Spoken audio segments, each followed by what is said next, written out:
नमस्कार दर्शकों, मैं पूजा आपका फिर से स्वागत करती हूँ आवाहन कार्यक्रम में। दर्शकों, कहा जाता है कि जीवन में एक भाषा होती है जिसे हम जीवन की भाषा कहते हैं।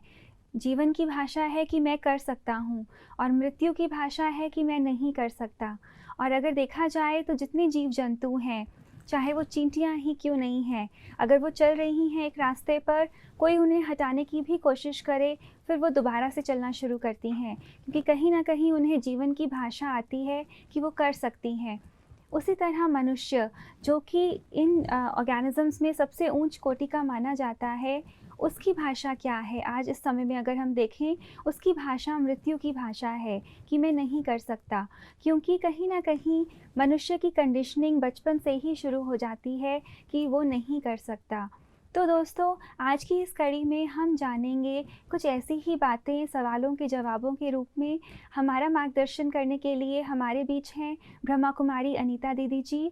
दीदी, आपका बहुत बहुत स्वागत है। ओम शांति। तो पहला सवाल दीदी हमें भेजा है मंजू जी ने। इन्होंने हमें मेल भेजा है लुधियाना से। ये लिखती हैं कि दुनिया में इतनी अमीरी और गरीबी है, माना अमीरी की भी एक्सट्रीम्स हैं और गरीबी की भी एक्सट्रीम्स हैं। तो ऐसा क्यों है, इतना इम्बैलेंस, इतना एक्सट्रीम कि जिसके पास धन है उसके पास इतना है कि कोई उसके वो नहीं है, और गरीबी है तो इतनी है कि एक वक्त की रोटी भी नहीं खा सकते। बहुत गुह्यक प्रश्न है ये, और समाज के एकदम सारे सीन को दिखाता है। और सच में ऐसा दिखाई पड़ता है कि कहीं तो इतने रिच हैं कि आग लगाए भी ख़त्म नहीं होती है चीज़, और कहीं इतने गरीब हैं कि दाने दाने को भी मोहताज हैं, और मध्यम वर्ग भी है, बीच की सीढ़ी भी है। ये सारी एक हमको दिखाई पड़ती है A to Z सीढ़ी। इस तरह से ऊंचे भी इसी दुनिया में दिखाई दे रहे हैं, और नीचे से नीचे भी इसी दुनिया के अंदर दिखाई दे रहे हैं। ये जो इम्बैलेंस सोसाइटी का है, ये हमें कुछ सोचने पर मजबूर कर रहा है, क्योंकि कोई भी तरह का जो इस तरह का इम्बैलेंस होता है उसके पीछे कुछ बड़े बड़े राज होते हैं। तो संसार चक्र का एक बड़ा राज इसमें समाया हुआ है, क्योंकि जहाँ अति होती है वहाँ अंत का सूचक होता है। ये सारा ये हमें सिद्ध करता है कि दुनिया में घोर पाप का समय चल रहा है, और घोर पाप का समय वही होता है जहाँ गरीब और गरीब होता जाएगा, अमीर और अमीर होता जाएगा। यहाँ तक लोग आकर के हमसे बात करते हैं कि ये भी दिखाई पड़ता है कि जहाँ न्याय है, न्याय नहीं है, जहाँ पाप का मार्ग अपनाया जा रहा है, वो लोग प्रोग्रेस कर रहे हैं, और जहाँ कोई अच्छे रास्ते को अपनाने की कोशिश कर रहा है वो लोग भी गरीबी में जाते हुए दिखाई पड़ते हैं। तो इसमें पाप का राज बिल्कुल उस तरह से भी देखने में आता है जैसे दिखाते हैं कि रावण के पास तो सोने की लंका थी, जबकि अयोध्या साधारण थी। ये एक सिंबॉलिक बात हमारे सामने आती है। तो उस तरह की सिमली कुछ इस ज़माने के अंदर दिखाई पड़ रही है, जिसमें गरीबों को देख करके बहुत तरह का प्रश्न पैदा होता है कि इतने दुख में हैं, इतनी ट्रेजिडीज़ इनके साथ होती है, और दूसरे पक्ष के साथ उतना तरह की जो इस तरह वाली घिनौनी बातें हैं वो उनके साथ नहीं आ रही हैं। उनके पास दुख ज़रूर अपने तरीके के हैं। तो इस सारे के पीछे आत्मा की कहानी आती है जी, एक तरह की समानता नहीं है। इस असमानता के अंदर आत्मा की कहानी आती है, क्योंकि ऊपर से जो शरीरधारी लोग दिखाई पड़ते हैं कि कोई अमेरिकन है, कोई इंडियन है, तो ये तो फिज़िकल कॉस्ट्यूम्स हैं हमारे जो बाहर में दिखाई पड़ रहे हैं, लेकिन इस सारे के पीछे कहानी अमर आत्मा की है। क्योंकि इस शरीर को चलाने वाली शक्ति जो अमर आत्मा है वो पिछले कई जन्मों से चली आ रही है, और उसकी कोई अब की कहानी नहीं है। हमें सरफेस पर जो दिखाई दे रहा है वो दिख रहा है अब उसका जन्म कहाँ हुआ, अब उसको क्या रिजल्ट मिला, लेकिन उसके पीछे वो आत्मा क्या करके आई है वो हमको दिखाई नहीं पड़ रहा। दीदी, ये तो एक आत्मा की बात हुई, पर हम तो मास लेवल पर देखते हैं। मास लेवल पर जो दिखाई दे रहा है वो मासेस का रिजल्ट बताता है। इट मीन्स कि मास लेवल पर कर्मों में इतना डिफरेंस है। और फिर ये जो रिजल्ट आ रहा ना कि एक तरफ लोग दुख पा रहे हैं, वो उतना पाप करते हुए भी नहीं दिखाई दे रहे हैं, लेकिन दूसरे तरफ पैसा और जी, बहुत जो शान शौकत, जो वो हर तरह का गलत काम करते हैं, उनके गलत पास काम भी कर रहे हैं। तो इससे ये बात समझ में आती है कि पिछला जो कमाया था, कुछ अच्छे कर्म बाकी थे, वो वाला अब खा के खत्म कर रहे हैं। और फिर जिन्होंने पिछले कुछ पाप किए थे, वो अब भोग करके खत्म कर रहे हैं। है दोनों के पीछे कर्मों की बहुत भारी गुह्य गति। और अगर कोई डीप एनालिसिस करे तो उसमें ये भी बात समझने योग्य हो जाती है कि बेशक जिसको हम कहते हैं कि जो बहुत सुख में हैं, बहुत मौज कर रहे हैं, बहुत उनको ऐशो आराम भगवान ने दिया है, वास्तव में वहाँ उतना सुख है नहीं जितना समझा जा रहा है। पर दीदी अगर गरीबों से पूछो तो उनको तो लगता है कि वो बहुत सुखी हैं। एग्जैक्टली। और जिनको वो लोग सुखी समझते हैं उनके पास जा कर के पूछो तो भी पता चलेगा उनके पास भी लाखों समस्याएं हैं। और एक बहुत बड़ा विधि का विधान ये भी है कि अगर दिखाई दे रहा है कि वो अमीर इसलिए अमीर हुआ है कि वो गरीब का खून चूस रहा है, लोग ऐसे बोलते हैं कि उनको दबा रहे हैं, सता रहे हैं, इसलिए गरीबों का हिस्सा भी अमीरों की तरफ जाता जा रहा है। पर कोई दूसरे का हक क्यों छीनता है जब अभाव अनुभव करता है? इट मीन्स पैसे से सेटिस्फेक्शन नहीं आई थी, अंदर कोई डिससेटिस्फेक्शन अभी भी काम कर रही है, कोई तनाव, कोई दुख, इस तरह की फीलिंग्स दूसरे का कुछ छीनने को मजबूर करती है। जैसे भूखा किसी को भोजन खाता देखेगा तो छीनने का दिल करेगा, कोई गरीब पैसे वाले को देखेगा तो चोरी करने का दिल करेगा। इस तरह से ही जिनके पास पैसा है, बाह्य रूप से सुख सुविधाएं हैं, लेकिन अंदर की शांति नहीं है, अंदर का चैन नहीं है, तो दूसरे को भी चैन लेने देगा नहीं, उसका भी वो छीनने की कोशिश करेगा। तो इससे समझ आता है कि उनको परफेक्ट सुख नहीं है। धन दौलत के बावजूद भी बहुत सारे पक्ष उनके अधूरे हैं, जिसको वो पूरा करने के लिए और चक्रों में जा रहे हैं। चाहे वो नेगेटिव चक्कर है, कहीं वो लोग वायलेंस में जा रहे हैं, कहीं हेरा फेरी में जा रहे हैं, कहीं वो दूसरों को सताने में जा रहे हैं, इस तरह वाली बात में भी जा रहे हैं। न सिर्फ इतनी सी बात, कोई कोई लोग ऐसे भी हैं, पैसा भी है, गलत भी नहीं दिखाई पड़ रहा है। कोई कोई लोग ऐसे भी हैं, पैसा भी नहीं है, गलत भी दिखाई पड़ रहा है। तो इस सारे के पीछे एक पर्दे के अंदर बहुत कर्मों की गुह्य गति साथ में काम करती है। इस पर मैं आपको एक छोटी सी कहानी सुनाती है, उससे बहुत कुछ स्पष्ट हो जाएगा। एक सेठ था बहुत बड़ा, उसके बेटे की शादी हुई और बहू आई। बहू बहुत ज़्यादा दान वृत्ति वाली थी, लेकिन जो सेठ जी और ऑलरेडी उनका परिवार था, उनको दान वगैरह में या किसी दूसरे की सेवा करने में कोई भावना नहीं थी, उनको गलत लगता था।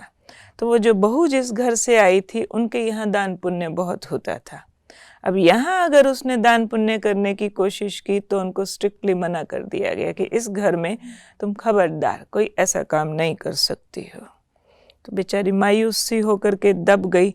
एक दिन उनके दरवाजे पर आकर के किसी गरीब ने आवाज लगाई, भिखारी ने। वो आवाज लगा करके कहता है, 3 जन्म का भूखा हूं, कोई सूखी रोटी दे दो। और अंदर से वो बहू जवाब देती है उसको कि रूखी सूखी खा रहे हैं, कल उपवास करेंगे, इसलिए आपको भी कुछ नहीं दे सकते। ये बात जब सेठ ने सुनी तो बहुत नाराज हुआ, बहू को बुलाया कि कौन तुम्हें रूखी सूखी दे रहा, और फिर आज रूखी सूखी खा रही हो, जबकि इस घर में सब माल ठाल है और कल उपवास करेंगे। ऐसी कौन सी नौबत अपने यहाँ आने वाली है कि कल को हम भूखे मरेंगे? बहुत पैसा हम लोगों के पास। तो बहू बहुत समझदार थी, उसने सेठ जी को बताया कि वो जो बाहर भिखारी खड़ा ना, तो उसने आवाज लगा करके बोला था 3 जन्म का भूखा हूं, कोई सूखी रोटी दे दो। उसने क्यों बोला 3 जन्म का भूखा हूं? क्योंकि पिछले जन्म में उसने कोई पुण्य कर्म नहीं किया, इसलिए इस जन्म में वो भिखारी बना। इस जन्म में भी क्योंकि वो भिखारी है और उसकी सारी जीवन की शक्तियां अपना पेट भरने में खर्च हो रही हैं, किसी दूसरे के लिए वो किसी तरह का पुण्य कर्म नहीं कर पा रहा है और अगले जन्म में भी उसको भूखा रहना पड़ेगा। इसलिए उसने आवाज लगा करके बोला था कि 3 जन्म का भूखा हूं, कोई सूखी रोटी दे दो। तो मैंने क्यों ऐसा बोला, रूखी सूखी खा रहे हैं, क्योंकि पिछले जन्मों के जो कोई पुण्य थे वो सब मैं खा के खत्म कर रही हूँ। इस जन्म में कोई पुण्य करने का मेरे को चांस नहीं मिल रहा, तो अगले जन्म में तो उपवास ही करना पड़ेगा, भूखे ही रहना पड़ेगा। तो ये कर्मों की कुछ गुह्य गति होती है जो पर्सन टू पर्सन डिफर करती है। और फिर जब बहुत सारा ग्रुप इकट्ठा सोसाइटी के अंदर गलतियां करने लगता है, तो बहुत सारा ग्रुप उसको भोगता हुआ आने वाले समय में दिखाई पड़ता है। जी दीदी, बहुत सुंदर। पर दीदी, जैसे हम कहते हैं कि दुख अमीरों को भी है, गरीबों को भी है। दुख एक चीज़ है जो कॉमन है, तो धन कॉमन क्यों नहीं है? राइट, क्योंकि जो दुख आया ना वो किसी पाप कर्म से आया था, और पाप कर्मों की भी बहुत सारी कैटेगरीज होती है। सब कर्म एक जैसे नहीं होते। पाप होने के बावजूद भी जो धन के नाम पर पाप करेगा वो अगले जन्म में गरीब होगा जरूर। और दूसरों ने पाप जरूर किया है, लेकिन दूसरे तरीके वाला किया है, और कहीं उनकी मानसिकता इस ढंग की रही है पिछले जन्मों में कि धन के नाम पर उन्होंने पाप नहीं किया था, कोई कारण ऐसे बने थे, या धन दान किया हो, या धन दान किया था, अगर कमाया भी था तो बहुतों को धन से सुख दे चुके थे, और उसका परिणाम ये है कि अब उनको धन के नाम पर तंगी नहीं आती है। कई लोग कहते हैं कोई मोती दान करके आए हैं, इतना इजी बिजनेस मिला है, थोड़ा सा काम करते हैं इतना ज़्यादा कमाते हैं। कईयों की प्रॉपर्टीज़ ही इतनी होती है, उसका रेवेन्यू ही इतना आ जाता है कि उनको और कुछ करने की ज़रूरत ही नहीं पड़ती है। रेंट्स मिल जाते हैं, शेयर्स मिल जाते हैं, इस तरह के। तो किया कराया जैसे उनको मिला हुआ है, क्योंकि उन्होंने धन के नाम पर पाप नहीं किया है, लेकिन बाकी कर्मों पर भी ध्यान नहीं दिया है, इसलिए उसका फल उनको इस तरह से भोगना पड़ रहा है कि बाकी बातों में कोई ना कोई प्रॉब्लम आती है। तो दीदी, जैसे हम देखते भी हैं कि गरीब ज़्यादा दान करते हैं, अगर थोड़ा सा भी धन है तो वो दान करना, है ना, उनका बड़ा दिल कहते हैं, और जो धनी है वो धन दान करने में कंजूसी कर जाते हैं मेजॉरिटी। तो ऐसा क्यों है? ये बात कॉमनली लागू नहीं होती है, लेकिन फिर भी मोस्टली ये देखा गया है कि ऑलरेडी जिनके पास कम है वो उसको ग्रिप कम करते हैं, जिनके पास ज़्यादा है वो ज़्यादा उसको पकड़ करके रखते हैं। इससे हम एक बात को बहुत सटल लेवल पर समझ सकते हैं कि जितना जितना ज़्यादा मिलता जाएगा इनसिक्योरिटी बढ़ती जाएगी, तो वो गलत है दीदी। उनकी डिपेंडेंसी बढ़ती जाएगी। वो इतना लग्जरीज पर डिपेंड कर चुके हैं कि उनको लगातार डर लगता है कि ये अगर सुख सुविधाएं नहीं होंगी तो हम जी नहीं सकते। उन्होंने अपने अंदर के आनंद को समाप्त कर दिया है, अंदर के सुख और शांति को वो बिल्कुल बेच चुके हैं। इसलिए उनको बाहरी चाहिए, हमेशा सुख चाहिए, आनंद चाहिए, शांति चाहिए, प्यार चाहिए, सब कुछ बाहर से चाहिए। बाहर से चाहिए तो उसके लिए सब लग्जरीज, धन दौलत सब चाहिए। इसलिए का कंपटीशन हो जाता है। कंपटीशन में अगर उनके पास थोड़ा सा भी कम हो गया, दूसरे के पास थोड़ा सा भी ज्यादा हो गया, तो उनको लगेगा मेरी तो इज्जत ही चली गई। और ये वाला किस्सा जिनके पास कम है कंपैरेटिवली, उनके पास उतना कम है, तो इसलिए उन्होंने उतना कस के पकड़ा ही नहीं है जो छोड़ने में तकलीफ हो। ज्यादा पकड़ा होता तो ज्यादा तकलीफ होती। और ये भी देखा जाता है दीदी कि जो लेवल है सोसाइटी का, कंपटीशन उसी लेवल का होता है। Exactly. अगर टॉप लेवल का है तो उसी लग्जरीज की चीज़ों को वो खरीदने में की होड़ लगी रहती है। आज समझो कोई रिचेस्ट इन द वर्ल्ड है।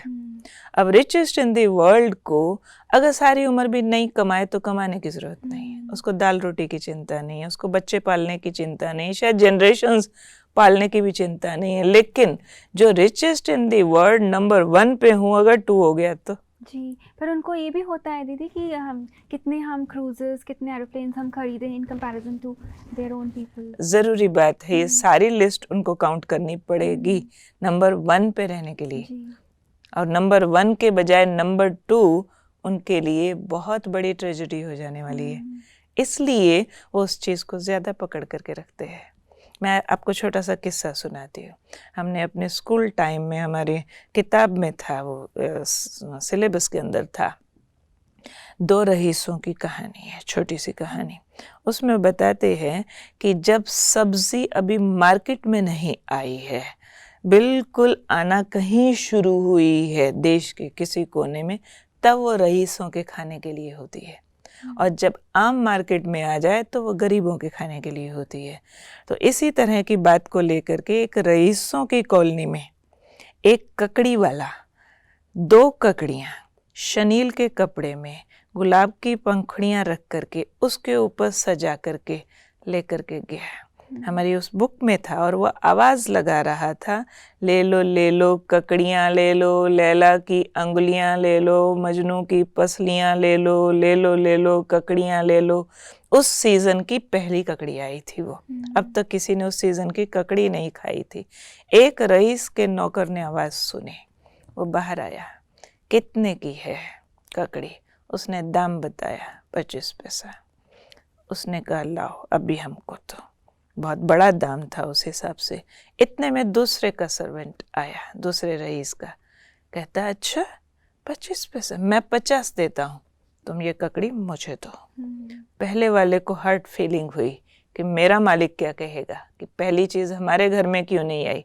वो कहता है मैं 1 रुपया देता हूँ, हमारे घर जाएगी।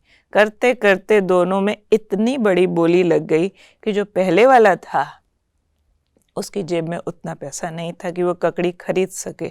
दूसरे वाले ने बहुत ज़्यादा दाम दे करके ककड़ी खरीदी, अपने मालिक के पास गया, सारा किस्सा सुनाया कि मैं इस दाम पर ककड़ी खरीद कर लाया। वो बहुत खुश हुआ और उसने क्या किया, वो जो ककड़ियाँ थी वही वाली ककड़ी उसने बहुत सुंदर सोने के परात में रखी और सजा सजू करके उस रईस के घर में भेज दी जिसका सर्वेंट नहीं खरीद सका था। किस्सा उसको भी मालूम था। और वो ककड़ी उसके घर जैसे ही गई, उस रईस ने वो 2 ककड़ी रख ली और उसका सोने का थाल सोने की अशर्फियों से भर करके वापस उसके पास भेज दिया। और सुबह अखबार में न्यूज़ थी कि उस रईस ने सुसाइड कर लिया। जिसके घर वो ककड़ी गई थी, जिसके घर ककड़ी गई और वापस सोने की अशरफियाँ भेजी, क्योंकि उसको तो वो बहुत बड़ा टॉन्ट था ना। उसका सर्वेंट खरीद नहीं सका तो उसने गिफ्ट में भेजी और ककड़ी की कीमत थी 1 रईस की मौत, 2 ककड़ी की खातिर। तो ये इस तरह का कंपटीशन जो लोग करते हैं धन के नाम पर, तो हम समझ सकते हैं उनकी आंतरिक शक्ति कितनी होगी। और दीदी ये फैक्ट है, आज के दिन भी अगर हम देखें आज बहुत प्रेवलेंट है। ये प्राउड फील करते हैं जो अफोर्ड कर सकते हैं। इसलिए रिचेस्ट कंट्रीज में सुसाइड्स बढ़ती जा रहे हैं, डिप्रेशंस बढ़ते जा रहे हैं, क्योंकि उनकी डिपेंडेंसी है मटेरियल थिंग्स पर। और वो चीज़ें तो नाशवान हैं, आज ज़्यादा है कल कम होंगी, आज हैं कल न होंगी, तो ये ना होंगी तो हम भी ना होंगे। ये क्या आधार बनाया है, ये तो इतनी कच्ची झोंपड़ियाँ बनाई हैं जो हवा के एक झोंके से टूट सकती है। पानी, धन तो बहते पानी की तरह होता है, आज एक के हाथ में, कल दूसरे के, परसों तीसरे के हाथ में होगा। इसलिए समझदारी इसी में है कि धन बुरा नहीं अगर है तो, लेकिन उसको डिपेंडेंसी न बना करके उसको राजा होके, मालिक होके यूज़ करें। एज सर्वेंट धन को गुलाम बनाएं, धन को परछाई बनाएं, यूज़ ज़रूर करें, लेकिन इतना भी मोहताज ना हो जाएं कि उसके बिना जीवन ही नहीं चल सकता। एक चीज़ इससे पूछना चाहते हैं हम कि जिसके पास धन है और जिसके पास नहीं है, उनमें एक तरह की टसल रहती है कि जो धनवान होते हैं वो गरीबों को एक्सप्लॉइट करते हैं, तो उनके अंदर पहले ही हीन भावना है कि धन नहीं है, ऊपर से दे आर गेटिंग एक्सप्लॉइटेड। तो वो सिचुएशन को कैसे हैंडल करें जो गरीब हैं? गरीब आपको अपनी समझ बढ़ानी पड़ेगी। हम्म, जब तक बुद्धि में ज्ञान नहीं है, अंडरस्टैंडिंग अच्छी नहीं है, विजडम नहीं है, गरीबी से निकलना बड़ा मुश्किल है। और गरीबी से तो अगर निकल भी जाए, कोई भी तरीके कभी गलत यूज़ करे या कोई पिछली किस्मत साथ दे जाए, लेकिन जो पेन्स हैं उसको ठीक करने के लिए जो दूसरा एक्सप्लॉइट कर रहा है, उसके लिए उसको आंतरिक ज्ञान की ज़रूरत है। और वो ज्ञान उसका दोस्त बन सकता है कि ये धन ही सिर्फ सब कुछ नहीं होता। और ये अगर लोग हमको टॉन्ट करते हैं, नीचा दिखाते हैं, तो इनके नीचा दिखाने से हम नीचा हो नहीं जाते हैं। महात्मा गांधी उसका बहुत बड़ा उदाहरण है। एक लंगोटी पहन करके पूरे अंग्रेजी साम्राज्य को उन्होंने घुटने टेकने पर मजबूर कर दिया था। और अगर विदेश में जाकर के लोग उनकी लंगोटी पर मजाक भी उड़ा रहे थे तो उनका आत्मसम्मान नीचे नहीं गया। स्वामी विवेकानंद जी जैसे कि अगर भगवा कपड़ों पर लोगों ने मजाक उड़ाया, उससे भी उनके आत्मसम्मान को ठेस नहीं पहुंची। गरीब मन से गरीब ना हो जाए। धन से गरीबी फिर भी रिकवर करने योग्य है, लेकिन अगर कोई मन से गरीब हो गया तो उसका इलाज नहीं होता है। जी। पर दीदी, क्या धनी होना गलत है? अगर बे- गरीबों की नज़रों से हम देखें तो। बिल्कुल गलत नहीं है, लेकिन अगर धनवान होकर के कोई अभिमानी हो गया तो ज़रूर गलत है। धनवान होकर के अगर कोई गरीबों का खून चूसने लगा तो ज़रूर गलत है। और अगर धन से आँखों पर अज्ञानता का पर्दा आ गया और उससे वो लस्ट में ज़्यादा जाने लग गया, ड्रग्स लेने लग गया, धन का मिसयूज़ करने लग गया, वो ज़रूर गलत है। इसलिए लोग धन को माया बोल देते हैं। माया तब बनता है धन जब मिसयूज होता है। अदरवाइज धन तो संपत्ति है। संपत्ति सुख का कारण बन सकती है, लेकिन अगर विकारों में आकर यूज किया, नेगेटिव एनर्जी प्लस करके यूज किया, तो धन जरूर माया बन जाएगा। खुद के और दूसरे के दोनों के दुख का कारण बनेगा धन, अगर नेगेटिव एनर्जी से यूज़ किया गया। इसलिए कलयुग के लिए धन के लिए ये फ्रेज यूज़ करते हैं, जितनी संपत्ति उतनी विपत्ति। जितनी प्रॉपर्टीज़ बढ़ती है, कहीं कोर्ट केस है, कहीं रिलेशन में टसल है, कहीं भाई भतीजावाद है, कहीं और तरह के शो ऑफ शुरू हो जाते हैं, उसके नेगेटिव होने के कारण से एक से दूसरी तीसरी चौथी प्रॉब्लम्स होती है। धन कारण बनता है नेगेटिविटी का? बन सकता है अगर किसी ने उसमें ज्ञान यूज नहीं किया तो। चीज़ हम पूछना चाहते हैं कि जैसे आपने कहा कि गरीबों को इतनी समझ होनी चाहिए कि वो अपना आत्मसम्मान बनाए रखें, पर देखा जाता है कि ये भी सच है कि समझ ज्ञान से ही आती है। जो पढ़ाई लिखाई हम करते हैं, तो क्योंकि वो गरीब हैं तो वो पढ़ लिख नहीं पाते ठीक से, ज़्यादातर दूसरी तीसरी क्लास तक देखा जाता है अक्सर उनकी पढ़ाई रहती है, तो वो समझ उनमें कैसे आए? क्योंकि अगर वो पढ़ भी लें तो भी जो एक हायर अपर लेवल सोसाइटी है उन्हें एक्सेप्ट नहीं करती है, क्योंकि उनका मानना होता है कि इनके संस्कार ही ऐसे हैं, क्योंकि गरीब फैमिली से हैं कि हमारे जैसे संस्कार तो इनके हैं ही नहीं, तो वो बराबरी का ओहदा उनको नहीं मिलता। ये दूसरी बात, तो इसके लिए आप क्या कहेंगे?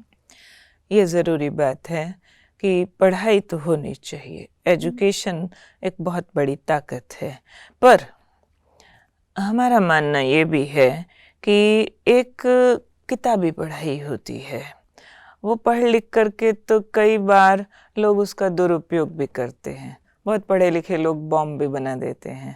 बहुत ज़्यादा इंटेलिजेंट लोग स्मगलिंग के नए नए तरीके भी निकाल लेते हैं, मिलावट के नए नए तरीके भी यूज़ कर लेते हैं, और अच्छा तरीका भी यूज़ कर सकते हैं। लेकिन असली होता है विजडम। न सिर्फ इन लोगों को एजुकेशन का अभाव है, लेकिन अच्छे संग का भी अभाव है।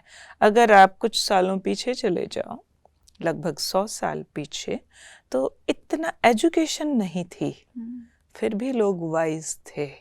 वाइज किसको कहते हैं और इंटेलिजेंट किसको कहते हैं, दोनों में डिफरेंस है।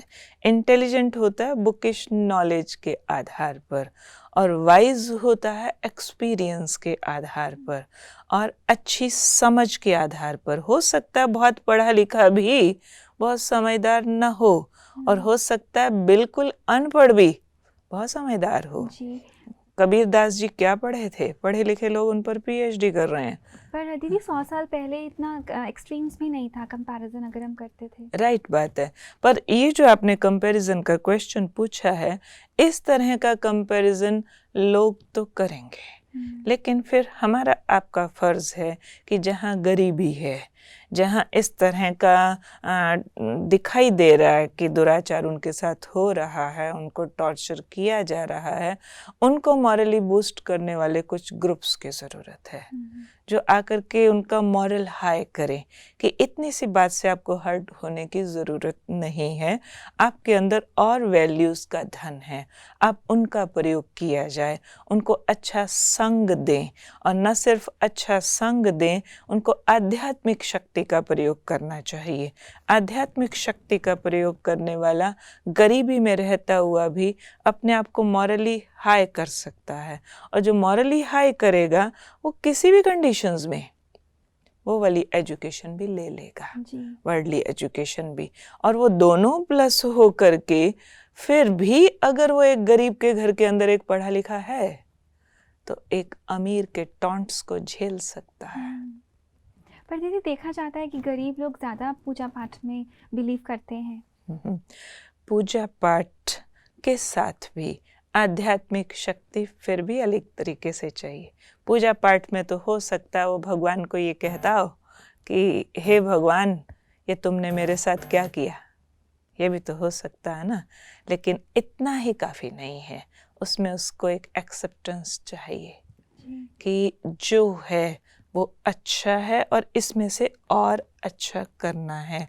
एक एक्सेप्टेंस प्रेजेंट के लिए चाहिए कि जो प्रेजेंट है उसको कोसो नहीं, उसमें से और बेस्ट निकाल दो तो निकल सकता है।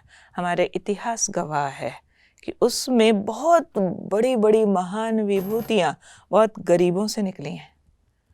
कबीर दास जी एक जुलाहा था, गुरु रविदास जूते गांठने का काम किया करते थे, सब छोटे छोटे होकर के। इब्राहिम लिंकन क्या थे, एक गरीब के घर कैसे पढ़े और कहाँ तक जाकर के पहुँच गए।